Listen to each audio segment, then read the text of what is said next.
Here's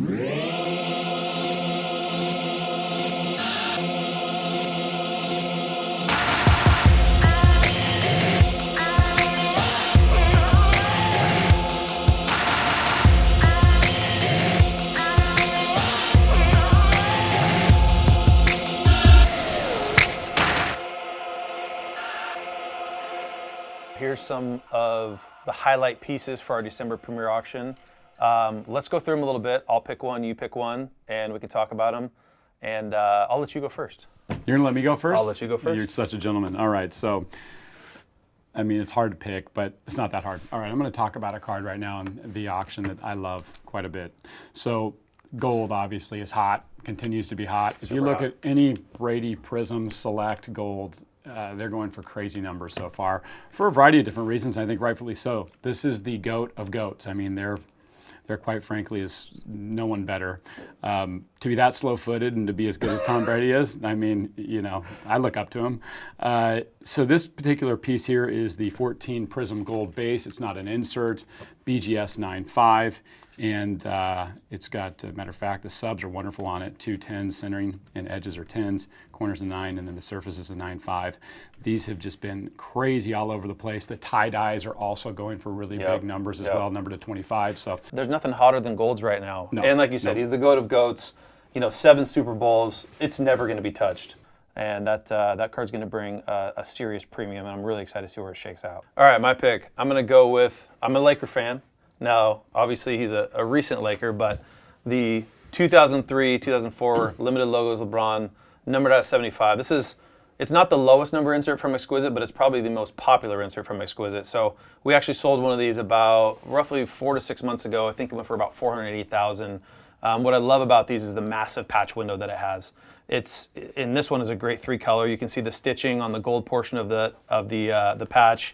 It's got a fantastic auto. 10 centering. I mean, this is a key piece in our Premier Auction, and you know the market's gone up since the last one sold. I'm really looking forward to see where this one ends. One of the dirtier patches I've ever seen on the Exquisite cards. I mean, really, that thing is dirty. That is a nice looking patch, and it's interesting too because you're right. After 0304, they start making the player image significantly larger because 0304 I feel like is the year that all the manufacturers started seeing like the hobby starting to shrink a little bit, and they started getting more competitive with like bigger patches, bolder autographs, more unique designs. So this one clearly to me, and I don't know this to be the truth, but you got the little tiny picture and the big old massive nasty patch on there. Love it. Says a lot about it, and I think that's why collectors love it. And the manufacturers in general, because of all the hype of LeBron coming out of high school, there was a ton of products made for LeBron. And this was like the first real stretch that the market had to make a super high-end product. I mean, I remember in 2003, these boxes came out, they were $500 a pop, which was astronomical at the time. And guess what? Like, this changed the game for trading cards. This product itself is probably the most important product that's ever been created in our market. I delayed having a child to buy 2 cases just because it was so important. Yeah, I probably would too. I got hashtag life goals, dude. All right, I'm going to go back to kind of more of an asset and investment that is fundamental to anybody that's collecting these level of grails, and they all are grails in their own right. And this is a beautiful piece, one recently sold, and it was a pretty massive sale. PSA 10, right? PSA 10. Right around, what, just around 300,000? Yeah, I think it was somewhere in just that south area. Of it? Absolutely. Okay. And to me, this is a piece that is significantly better just due to centering issues on this particular card. I mean, this thing is centered really, really nicely. I inspected it earlier just to let everybody know and took a look. And you know, traditionally there's a lot of dimpling on these cards, a lot of scratches in the chrome area or the hollow area, and this thing just looks so pure and clean. And this is a 2003-04 Bowman Chrome gold refractor LeBron James. The other thing to note on this particular piece, and if you've looked at these are numbered out of 50. This is number 20 out of 50, but numbered out of 50, number 20 out of 50. Usually there's chipping all over the edges of the card. I mean, by no fault of its own, just whatever the print production was during that time.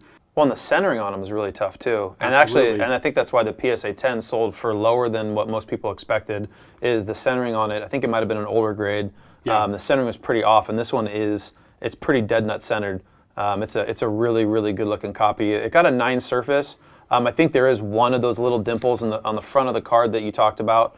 But outside of that, it's a beautiful copy for what is, you know, you can get this at a fraction of what you can get a Topps Chrome Gold, right? I'd imagine a 9.5 Topps Chrome Gold right now is probably $1 million card. Yeah. You know, we've privately brokered a 9 recently, and it's up there in the high 6 figures.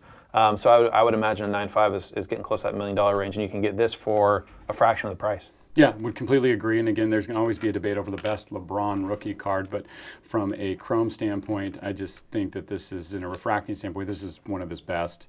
And again, we all know the condition issues and the sensitivity to it. It's got an older BGS label on it, which I love as well. I love it too. I love old BGS I think labels. they look great. I think they're dope. And so I think it's really cool. I don't even know what it means, but to me, it's like, it means there's something special about it. I have no idea why, and I'm trying to figure out in my mind why that is, but beautiful card again.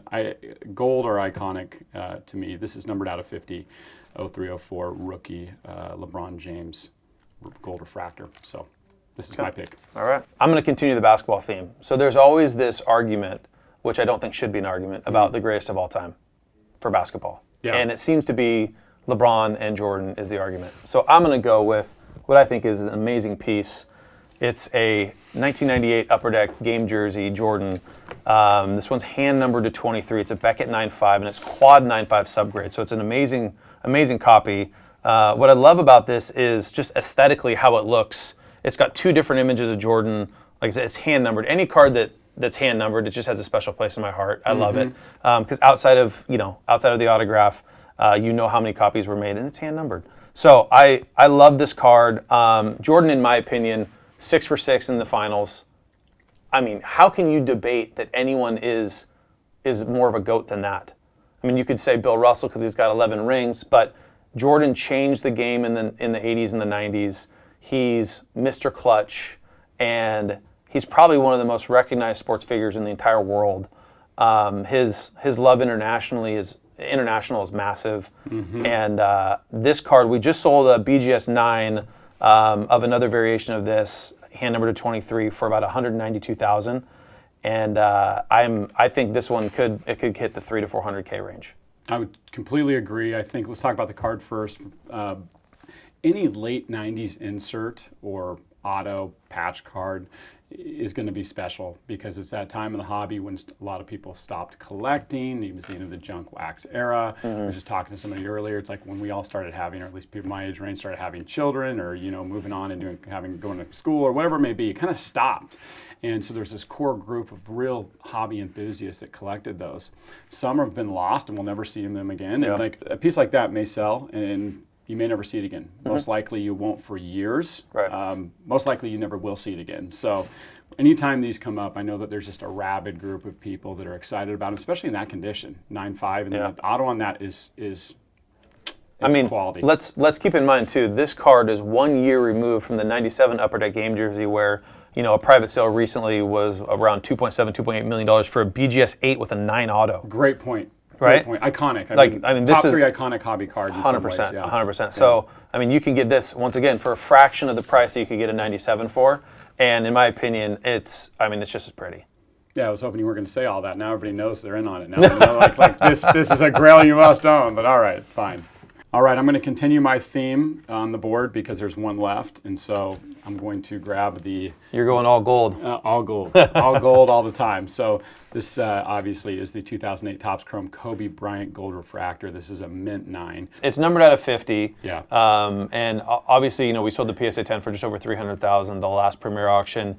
But what's great about this card is there's only 50 of them, right? So the delta between a 9 and a 10 is actually much smaller than normal. So this card should bring a pretty hefty sum. With, like you said, as an iconic card with LeBron guarding Kobe, it's a pretty neat piece. I've held both of them now, and there's not much variation in them as I've looked condition-wise. Condition-wise, and right. I've owned a lot of the orange, numbered to $499, and I'll tell you, they're normally scratches all over the actual picture image of the card. Usually centering's a big deal, and this one is pretty put together. I'm gonna switch gears a little bit here. I'm gonna go for. This is probably the most rare card that we have actually on this board. I'm going Pokemon. Uh-oh. Now, I'm no Pokemon expert, but this is a 2012 Pokemon promo #1 world trainer, and it's my understanding that there's only 3 of these exist in the world. So at the 2012 World Pokemon Championships, these were given to the winners, and there was 3 winners, and that's what this card is from. And it's in a PSA 9, amazing card, super rare. This is like a holy grail for a Pokemon guy.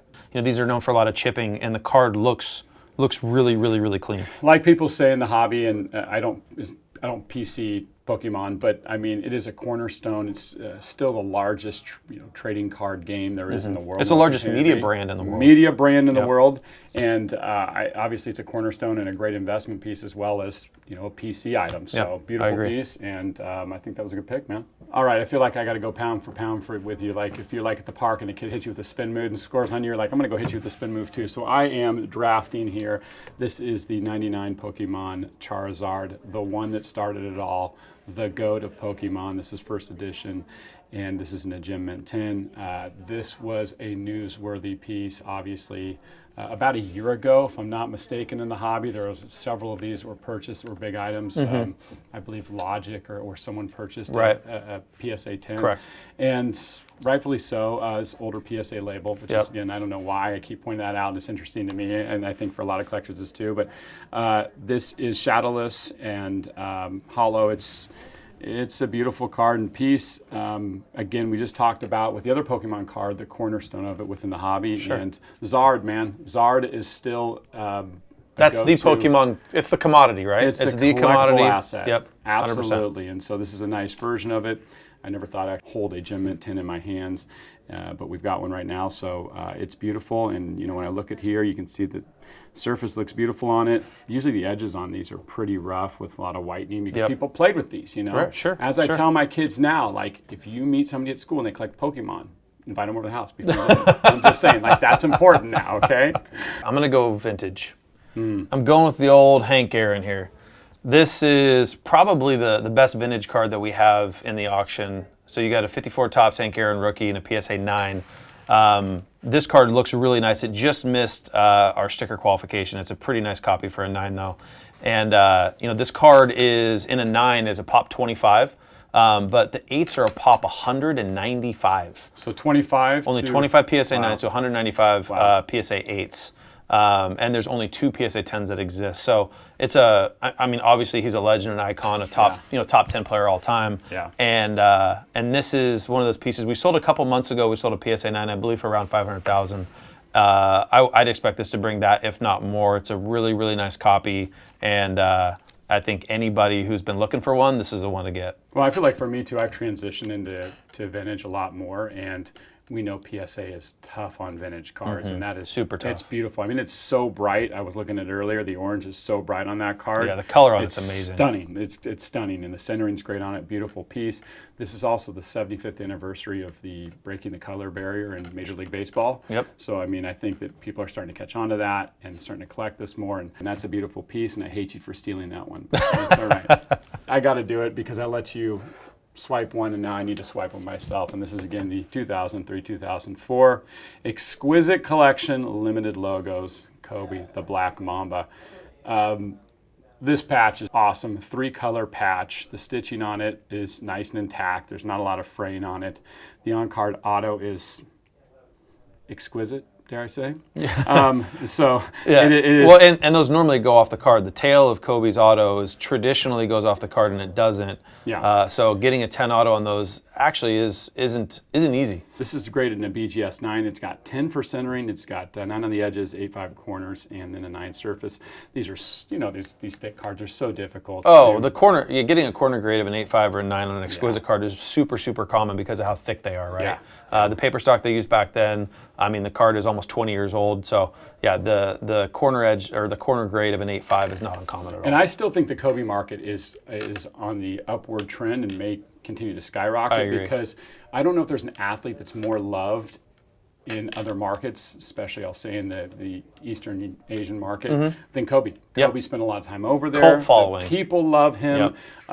He's a GOAT over there, and this is just a beautiful card. So this is live. I'm going to go with, we talked about the GOAT of GOATs in sports, so I'm going to go with what is a commodity for football rookie cards is the 2000 SP Authentic Tom Brady rookie in a PSA 10. These are numbered out of 1250. And this is actually an NBA gold. So, NBA reviewed this card after in a PSA 10, and they're saying that it's basically one of the nicest copies they've ever seen in a PSA 10 holder. It is a gorgeous copy. These cards and Tom Brady, we talked about him earlier. He is unquestionably the greatest of all time in his respective sport. 7 Super Bowls. You can't beat it. And this is one of those cards. There's 1,250 of them that exist. It's a commodity that you want to own of Tom Brady, and one of those where you do see him come up for sale every once in a while, but they bring a massive premium because of the demand. This guy already right now is on the verge of being potentially one of the top quarterbacks of all time. He's young. The guy's got a huge arm. If he could get an offensive line, I think that you would see some things you've never seen before out of him. Already won Super Bowl, almost had 2. And this is a 2017 Panini Contenders, Patrick Mahomes, and this is his Cracked Ice. And Cracked Ice, to me, has become one of the premier cards in basketball and football primarily, numbered to 25. The thing that's really impressive about this is the auto. We were talking about this earlier. The auto on the card is beautiful. And a lot of Patrick Mahomes cards, the auto runs or there's a light pin stroke There's somewhere. a lot of streakiness. A lot of streaking. Very common. This is bold. It's centered nicely. It's on card. And again, it's a Cracked Ice. Yeah, I'd send that to PSA for a dual 10 assessment because the auto is that nice. I think it's a super, super nice auto. Yeah, I agree with you. It's one of the nicest ones I've ever seen on anything he's ever signed, period. Whether it be, the jersey or memorabilia. So this is a beautiful card. The back of these are, these cards in general are notorious because they're so thin and the cardboard that they printed on is so fragile that usually there's a lot of denting and surface issues. This is just such a beautiful and impressive piece and refracts nicely. So here's my problem when I talk about these. I can talk about them forever because I love them. I generally want to sit and hold them and just look at them at every angle and touch them and play with them.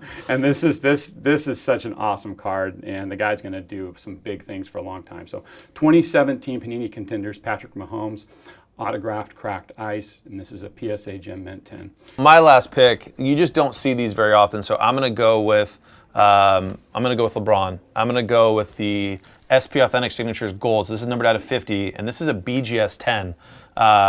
It's got all 10s and the edges are a 9.5. And I've actually looked at this card pretty carefully, and I think you're kind of splitting hairs here. I think you could very easily consider this a black label with how nice the card is.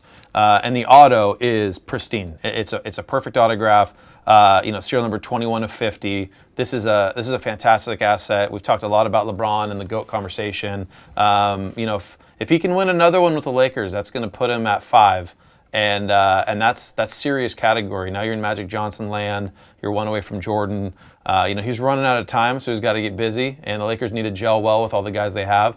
But he is going to go down as one of the greatest of all time. Naturally, this should be the last card discussed because this is a card that everyone has a story about, wants to own. Everybody recognizes it. It. I mean, I would say the T206 Honus Wagner, the 1952 Topps Mickey Mantle, and this PSA 10 Gem Mint 86 Fleer Michael Jordan. These are the absolute, and I've said it before, the cornerstones, but these are the icons of this hobby and always will be, especially in the Gem Mint condition. I think we were talking earlier, the pop for this is around 300. 321, I think, is the updated pop. Yeah. 321, which is actually really cool because think about it, 321 people can own a Gem Mint 10, 86 Fleer Jordan. And the demand is way higher than that. Absolutely. It's way higher. Always will be. It's only going to continue to grow for this particular card. These are the blue chip stocks in our market. This is the Walmart, the Coca-Cola. I mean, that's what you're looking at right here. This is the card that everybody recognizes when you talk about sports cards and trading cards. This is the card that they think of in their mind. Yeah, absolutely. So we've got a Gem Mint 10 version here. It's all the right words, all the powerful, magical words. It's beautiful, it's stunning, it's it's bold, it's rich, it's nicely centered. It's just a great piece. And I feel like these have been actually drying up a little bit. We had, they did the big run up and they came back down a bit. But you're only seeing 1 or 2 a month now being sold when it was 4 or 5 a month, 8 months ago. 10 months ago. I totally agree with you. Yeah. I think it goes back to that idea of the people that are buying these are keeping them. They're buying and holding these. Well, they're changing hands, right? And that's what happens in this market. Prices go up, they change hands, and the more expensive they get put in hands of people that we call them, they have stronger hands, right? So they don't have to sell, right? They have a lot more liquid funds. They don't need to sell these. They stick them in a safety deposit box or the PWCC vault, and you don't see them for 10, 20 years. But you see the multiples in growth every single year thereafter, and you will continue to, because this will be a card that's tied to the health of this hobby forever. I mean, as this card goes, the hobby goes, and it just continues to go higher and grow, especially as more people enter the market. So I agree. I feel like I really destroyed you in this draft, but that's my own personal opinion. Listen, hey, beginner's luck. I don't know. It was fun. Maybe you let me win, you know, kind of like I let my son actually block his shots. But anyways, thank you for letting me be a part of this. It was fun. It was great. And excited about the Premier auction. Yep, December 1st through December 18th.